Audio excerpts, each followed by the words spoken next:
Praise the Lord. Good morning, everyone. Kumusta na po kayong lahat? It's been so long a time na ilang buwan din akong wala. No? Salamat at muling sama-sama tayo. Good morning, Pastor Joel and Sister Lydia Buhia, Pastor Bobby and Sister Cynthia Librado, Pastor Nilo and Sister Marife Plaza, and to all the NLF saints, sa lahat po ng mga nakikinig, whatever you are, good morning, good afternoon, or good evening, anuman oras at araw, andyan kayo ngayon, nakikinig ay binabati ko po kayo sa pangalan nating Panginoon Hesus. At muli sa ilang minuto magsama-sama po tayo. Salamat sa pagkakataon pinagkaloob po sa akin na makapagbahagi ng mga salita ng Diyos. And without any further ado, if you have your Bibles with you, you can turn it with me in the Gospel of Luke chapter 19 verse 10. For the Son of Man came to seek and to save the lost. In John 3:16, a very familiar verse, so-called the heart of the Bible. For God so loved the world that he gave his only begotten Son, that whosoever believes in him should not perish but have everlasting life. Today I'm going to exhort to you about the heartbeat of God. And before we continue, let's come to the Lord in prayer. Once again, Lord Jesus, we give you glory, honor, praises, and thanks for the breath and life that you have given to us once again. Thank you for this moment, O God, that your word be heard again. The exhortation of your word, Lord, may you speak to us as we open our hearts and minds, O God, to you. May you give us the rhema of your word, anoint the tongue and heart of the servant, and use him, God, once again. Blessed be thy name. We give you all the glory, honor, and praises in Jesus' name. Amen. If you're familiar with the stethoscope, an instrument used by the medical doctors to measure the sounds of our internal organs in the body, like the heart, when you put it at the side of the heart, okay, you can hear, ako naranasan ko, pinakinggan ko, this is sound like, so that depends. Kapag kinakabahan ka, medyo bumibilis, at ang sa Diyos, ang tunog ng puso niya ay hindi po kalabog. Ang tunog ng puso niya ay souls, kaluluwa. Dahil yun po, mga kapatid, ang pintig ng puso ng Diyos. He loves souls. He loved to win souls. That's why he came to seek and to save the lost. Soul winning is not just a task for the church. It is the very passion of heaven. The cross was not a religious gesture. It was a rescue mission. He came to rescue souls. Soul winning is the very heartbeat of God. And every believer is called to beat in rhythm with his heart. Dapat nakasync doon, nakasynchronize yung tunog ng ating puso, yung heartbeat natin sa heartbeat ng Diyos. Nahayag po ang mission ng Panginoon. His mission was revealed.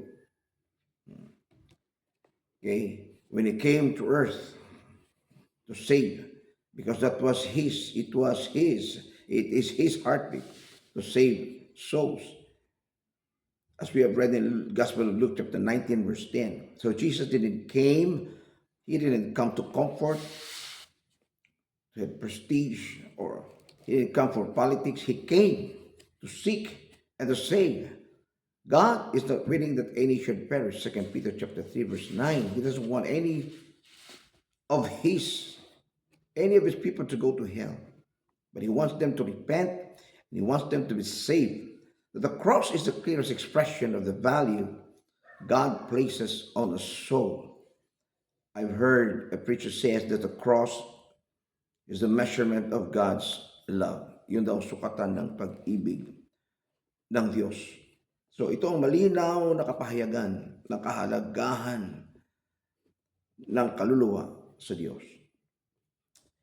Imagine in the Gospel of Luke chapter 15 verse 4 to 7 about the shepherd who have left 99 just to seek to save the one that gone astray and lost. So, maaaring sa iba, isipin nila, oh, ba't ka manghinayang sa isa? Ang daming naiwan sa'yo. Isa lang naman nawala eh. But Jesus, He gave importance to every lost soul. Bawat isa, everyone that is lost. He gives importance to those who are lost. He wants to save them. It was not a reckless move for God to seek that one who left the 99 and save and look and save for the one who gone astray. That's God's heart in action. In the Gospel of John, chapter 35, say not ye, there are yet 4 months, and then cometh harvest. Behold, I say unto you, lift up your eyes and look for the fields, for they are white already to harvest. If you observe what is happening right now in Iran, kung nagmamonitor kayo sa news, ang mga Iranians ay uhaw sila sa Panginoon.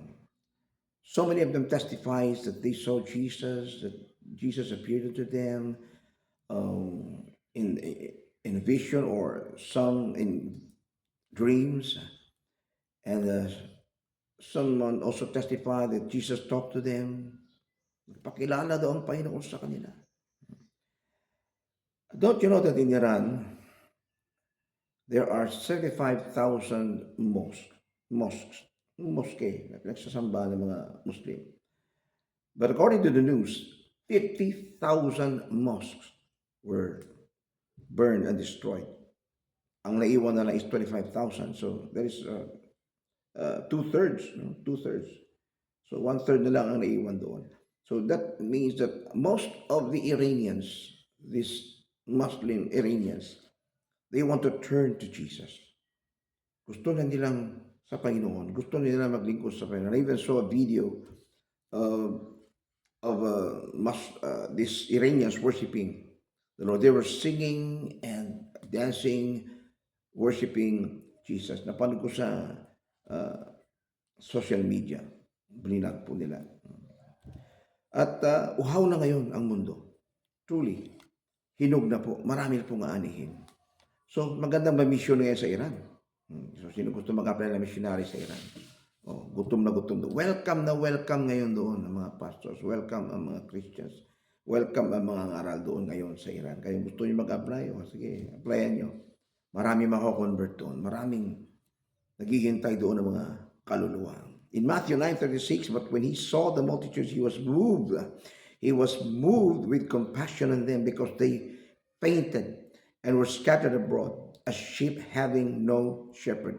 Sa palagay nyo kaya, ang Panginoon ngayon, His heart is not moved with compassion of these Iranian people. You see, napaka-timing nung nangyari ng giyera dito. Alam niyo, may kinalaman sa noong unang panahon yan. Sa panahon ni Queen Esther. Kailangan. Ibang topic na siguro. Mapapalayo po tayo dyan. Ito muna tayo sa heartbeat. So, there is an urgency of the harvest. Napaka-urgent. Kaya, ang Panginoon sabi niya, then said He unto His disciples, the harvest truly is plenteous, but the laborers are few. Kulang na kulang ang mag-aani. Hinog na maraming aanihin. Pero kulang ang mag-aani. So baka meron gusto mag-volunteer dyan. Kaya verse 38 says, pray therefore the Lord of the harvest that He will send forth laborers into His field. This was His prayer request during that time. And until now, it is still the Lord's prayer request. We pray that He will send forth more laborers in the field. So Jesus told His disciples, open your eyes and look at the fields. They're ripe for harvest. Our world is filled with people who are harassed and helpless, like sheep without a shepherd. People who just died without hope. People died in their vices. People died their soul to go to hell. Wala. Papunta lang sila ng impyerno. Walang pag-asa. Marami naghihintay. kulang lang ang mag-aani. Punong-puno na ngayon. Okay?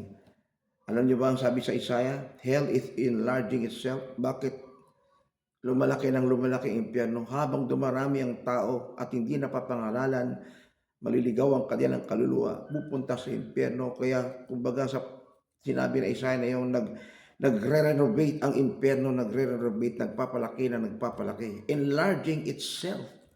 Dahil alam ng impyerno na maraming pupunta ng mga kaluluwa doon na hindi nakatanggap ng pangangaral, mga taong nawala ng pag-asa. Totoo ang impyerno. Hell is not a joke, it's real. Eternity is coming. The time to act is now. Panahon na po na tayo po'y kumilos. So, mayroong isang quote na nagsabing, you have never looked into the eyes of someone who does not matter to God. Yes. Marami tayong nakasalamuhang tao, kung minsan kakilala natin hindi, maraming okay lang kung mga ligtas na, pero maraming hindi pa, lalo mga mag-anak natin na hindi pa po ligtas. And they matter to God. Kapag hindi natin sila nabahaginan ng salita ng Diyos, hindi na natin nagampanan ang ating tungkulin, na sila po bahaginan po natin. So palagay mo ba niya, where will they end up? They will end up in hell. It is our responsibility as church. It is our responsibility to bring these souls to Christ. In 2 Corinthians chapter 5, verse 20, now then we are ambassadors for Christ, as though God did beseech you by us. We pray you in Christ's stead, be reconciled to God. We are Christ ambassadors. Sugo po tayo, mga kapatid, ni Kristo. May tungkulin po tayo na abutin ang mga kaluluwa. Sila po ay ating bahaginan ng salita ng Diyos. Akayin sa Panginoon. Matthew 28:19 says, go ye therefore and teach all nations, baptizing them in the name of the Father, Son, and of the Holy Ghost. It's not just enough for them also to be saved, to be baptized, no? But it's also our responsibility to teach them, to observe, to obey the Word of God. For them to grow, para sa lumago sa paglilingkod. Kaya kasi sabi ni Pedro, but grow in grace and in the knowledge of the Lord Jesus Christ. Paano sila lalago sa biyaya ng kalaman ni Kristo kung hindi natin sila tuturuan? So hindi na po sapat na akayin natin sila. We have to teach them the Word of God for them to grow. Pagtiyagaan po natin sila. Kaya po sa mga nagdi-disciple, salamat sa Panginoon. Kayo po ay nagpapagamit. At sa mga hindi pa, spend time. Gaano man kayo kabisi, gaano kayo kaabala sa buhay, spend time to teach somebody the Word of God. So we are Christ's ambassadors. He makes His appeal through us. Ang Great Commission, mga kapatid, Great Commission is not a suggestion. It is a command. Utos po ito. Hindi po ito isang suggestion. Utos po ito. And we are not called, hindi po tayo tinawag, just to attend church para magpakintab ng upuan. We are called or we are sent to reach the lost. That is our responsibility, to reach the lost. Pagkatapos na ikaw ay naligtas, huwag mong suluhin ang kaligtasan tinanggap mo. You must share the salvation, the good news of salvation that you have received from the Lord. Huwag niyo pong sadilinin, ibahagi po natin ito kasi kawawa naman sila. I remember an illustration about salvation. May mga may hirap na mga tao. These paupers knock the doors of houses and ask for food. Humingi sila ng pagkain. At pagkatapos, mga kapatid, merong isa na nasumpungan niya yung isang bahay doon. Kasi hindi naman lahat ng bahay nagbibigay. Binabagsakan pa sila ng pinto. So this young little girl received foods, clothing, and money from the house where she went. And after that, nung bumalik siya doon sa grupo nila, sabi ng mga grupo niya, saan mo nakuha yan? Well, you've taken all those foods and clothing. You still have, and you also still have money. May pera ka rin, ha? Saan galing yan? Sabi niya doon, meron raw putang bahay, ang bait ng tao doon. Gusto niyo punta rin kayo doon. Tinuro yung address. Kung paano sila makarating doon sa bahay niya. So, ganun po. Tuwang-tuwa tayo na nakatanggap ng kaligtasan. Huwag po nating suluhin. Ituro din natin sa kanila kung paano sila maligtas. Let's teach them the way of salvation. For them also to enjoy God's grace and blessings of salvation. Utos po sa atin yan. So we are not just called to attend church. We are sent to reach the lost. Alam niyo ang sangla, every resort may mga lifeguards po yan. Ano ginagawa ng lifeguards? Nagbabantay sila. Pagka merong nalulunod, nililigtas po nila, mga kapatid. That's their responsibility. And a lifeguard who never saves anyone isn't doing their job. Para po tayong lifeguard. As a Christian, we are also like these lifeguards. If we never win souls, we are just lifeguards who does not do our job. So, mga kapatid, dapat yung ating puso, okay, atin po itong i-synchronize, okay, yung pintig nito sa pintig ng puso ng Diyos. His heart is for souls, to save that which was lost. That's why He came. He came in flesh para ano? May pakita sa tao ang kanyang pagmamahal. To reveal His love and to let the people know how important are they. How important is their soul to Him. How they love them. That He doesn't want them to perish in hell someday. In Acts chapter 1 verse 8, sabi ng Panginoon, and you shall receive power after that the Holy Ghost has come upon you. So, church, we have been given the power to witness. We have our own personal testimony. We have our own story to share and tell how God moved in our lives and changed us and saved us. At kapag nakapakinig sila ng ating mga testimony kung paano kumilos ang Panginoon sa buhay natin, sila rin po mismo, mga kapatid, ay mahikayat. Sa mga taong nawawala ng pag-asa, mabigyan po sila ng pag-asa. Sa mga tao na mamumuhay sa kalungkutan, kabakutan, pag nakilala nila ang Panginoon, mamumuhay sila ng kagalakan. Magkaroon ng buhay at kulay ang kanilang buhay. So, they overcame Him by the blood of the Lamb in chapter 12, verse 11 of Revelation, and by the word of their testimony, and they loved not their lives unto death.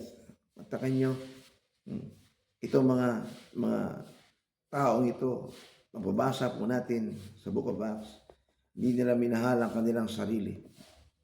Mas minahal nila ang kaluluwa. Pinahalagahan po na they gave importance to the salvation of souls of their own lives. They sacrificed their lives just to save a soul. The Holy Spirit empowers us not just to feel good, no, but for us to be witnesses of God's saving grace. Patutuo sa biyaya ng kaligtasan ng Diyos. Our story, our testimony can unlock someone else's salvation. Kaya merong pastor na nag-testify at nung narinig ang kanyang testimony, sabi niya sa akin, nakaramdam daw siya ng init. Nung narinig niya ang testimony ng isang pastor na dating lasinggero, na problema, nung nagkaroon ng sakit, gumawa ang Diyos ng himala sa buhay niya at ginawa siya makakaroon ng Diyos. Parang may naramdaman daw siya init. Alam niyo nung Sunday, okay, ay nabaptize po siya kasama ng apat. Isa po siya sa 5 na nabaptize doon. Yun ang testify na yun. At gusto na niya magbago. Sabi ng pinsan niya, alam niya, Pastor, dati nagwawala yan. Pagkalasing, sinusundo, nagwawala. Gusto pang uminom kahit na hindi na kaya. Nagwawala pagka inaawat. Talagang, pero nung nalaman niya na nabaptize nung Sunday, nabaptize ko nung Sunday kasama yung apat, mga kapatid niya. Tuwang-tuwa yung pinsan niya. Sabi niya, oh, thank God, sabi niya. Nabawasan ang problema sa kanilang pamilya. So tingnan niyo ang nagagawa ng testimony. Kapangyarihan ng Diyos ang kumilos, mga kapatid.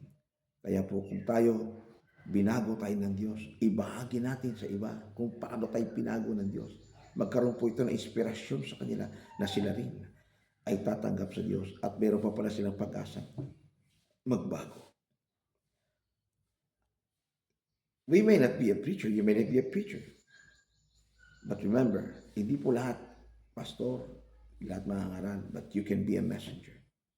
Pwede kang maging mensahero. Ang mensahe ay ibahagi. So, if you want to win souls, let's start it with prayer. Kung meron kang iniisip na papasyalan mo, pray that God will soften his heart. Palambutin ng Diyos ang puso niya na kapag pinuntahan mo doon ay madali na siyang tatanggap. And then, visit him often and to build your relationship and share the gospel to them simply. Simple lang na about kaligtasan. And invite them to the church and teach them the Word of God. Bible studyhan niyo sila.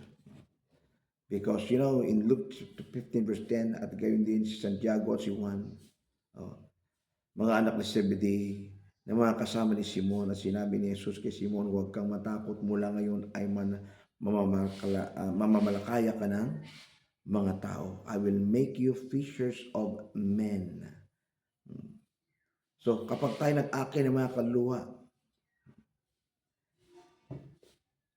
anong meron sa atin? Joy. In Psalms 126 verse 6, 126 verse 6 of Psalms, siyang lumalabas at umiiyak at nagdadala ng binhing itatanim. Siya'y di sasalang babalik na may kagalakan na dala ang kanyang mga tangkas. Anong meron sa kanya? Kagalakan. At ito ang reward ng mga soul winner walang araw. What crown is that? Crown of rejoicing. Dito pa lang sa lupa, anong nararamdaman niyo pag nakaapay kayo ng kaluluwa? Joy. Lalo kang may sway na maglilingkod sa Panginoon kapag meron kang naakay na kaluluwa. At pag meron kang naakay, heaven throws a party over one sinner who repents. There's no greater joy than leading someone to Christ. Yes. Kaya dito lalo pag nakita mo yung inaakay mo, lumago, tumibay at nag-aakay din, ikaw na nag-aakay. Lalo kang titibay sa paglilingkod sa Panginoon. Nag-uumapaw ang iyong kagalakan. So those who sow in tears, they will reap with songs of joy. And someday, they will receive the crown of rejoicing. Yan po ang reward ng mga soul winner. So let's share a personal, well-known story of a transformed life. At ganun din, mga kapatid, kung paano tayo naging bago dahil sa kapangyarihan ng Panginoon. So let's synchronize our heart with the heart of the Lord. Ang pintig dinawa ng puso natin ay kaluluwa. God hearts beats for the lost. Ang kanyang pintig, ang pintig na kanyang puso ay para sa mga ligaw na kaluluwa. Ganun din ba pintig ng puso natin, mga kapatid? Will we go? Will we speak? Will we love? Let's ask God to break our heart for what breaks His. Let's give our mind to share His wisdom. Let's give our heart to share His love. Let's give our hand to lead men to Jesus. Let's give our eyes to let them see God's grace, God's love.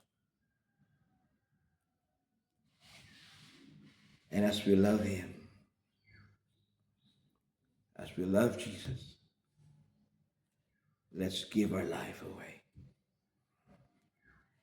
So maybe you can plan to pray for 5 souls every week. Hindi mo man mahit ang 5. At least, 1, 2, 3. At least meron kang madala sa Panginoon. Share the gospel with at least one person. And let's commit to be a part of God's mission. God's heartbeat.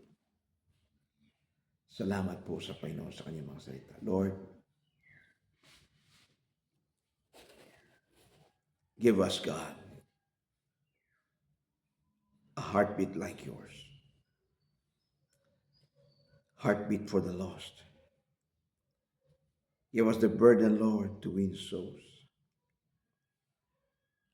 And help us, God, to be a part of your mission.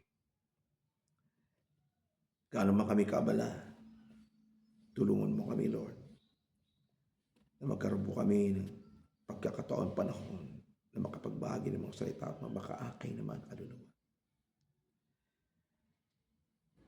Gamitin mo kami, Panginoon, sa araw-araw. Gamitin mo kami bilang isang patutuo, liwanag sa mga nadidimlan, at tinig, Panginoon, mapakinggan ang iyong mga salita. Gamitin mo kami na instrumento, Panginoon o Diyos. Nawa ang pintig ng puso namin palagi ay ganun din ang pintig ng iyong puso, Lord. Ang pag-ibig sa mga ligaw na kaluluwa. Salamat sa kaligtasan pinagkalubos sa amin naman. Tulungan mo kami na ibahagi po ito. Dakila ka. In Jesus' name, all the glory, honor, and praises belongs to you. Thank you, Jesus. Amen. May God bless us all.